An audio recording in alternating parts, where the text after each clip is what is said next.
For more on Golden Week travel amid the risk of COVID-19, let's go to Mei Zhang. She's a founder of the award-winning travel company WildChina. She's also the author of Travels Through Dali with a Leg of Ham. Mei, great to see you again. Thank you. Great to see you too. Thanks for having me. This is typically a very busy time for travel pre-COVID for Golden Week, but we're hearing 80% of pre-COVID levels. Talk to us about any particular traditions or themes that you're seeing here. Well, this year actually we're seeing a slightly slowdown from last year, and well, as you just heard from the previous show, that there are expected 650 million travelers hitting the road in the next 1 week, and this is 80% of before. But just to put it in perspective, in the United States, pre-COVID level of travel, there were 55 million travelers in the United States for Thanksgiving. So we are still talking about 12 times of that number, except people are going nearby, staying close to home, staycation, stay nearby villages, etc. We do know that there have been some outbreaks in parts of China. Talk to us more about the travel regulations. Do you think that's making people feel more safe and going outward, or are they, as you mentioned, staying closer to home? Talk to us about the regulations and how that's impacting travel.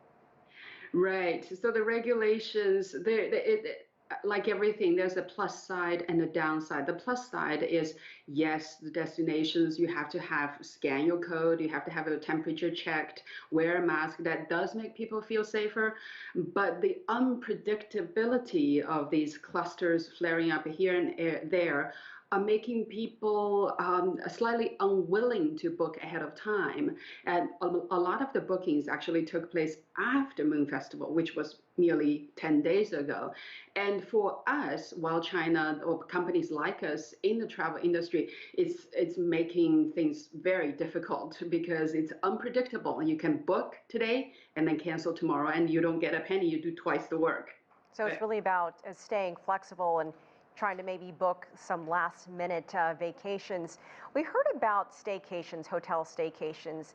Can you tell us more about what hotels have been doing to really heighten the experience for some of the people who are just deciding to stay home but want to feel, good about going to a nice hotel? What are some of the experiences you're seeing there?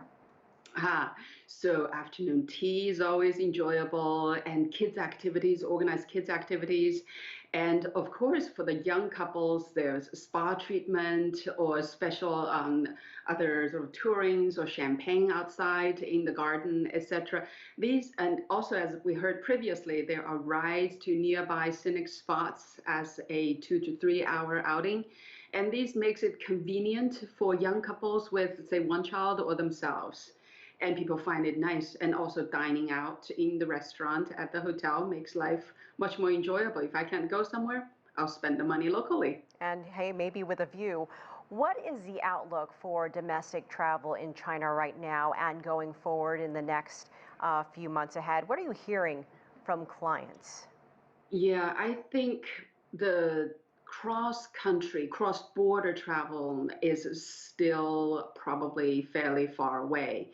So for those of our clients who are looking to go to China, the quarantine requirements in China are still going to be tight, and the visa situation are still going to be tight. So that's going to be on hold for a little bit. That's what we think, right? But domestic travel continues to grow, and I think it will hover somewhere around 80%.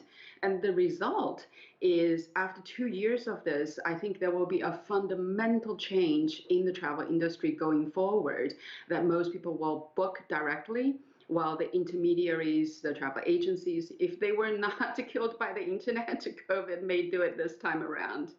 All right, Mei Zhang, always great to get your take. Thank you so much for joining us from California. Thank you. Happy holidays.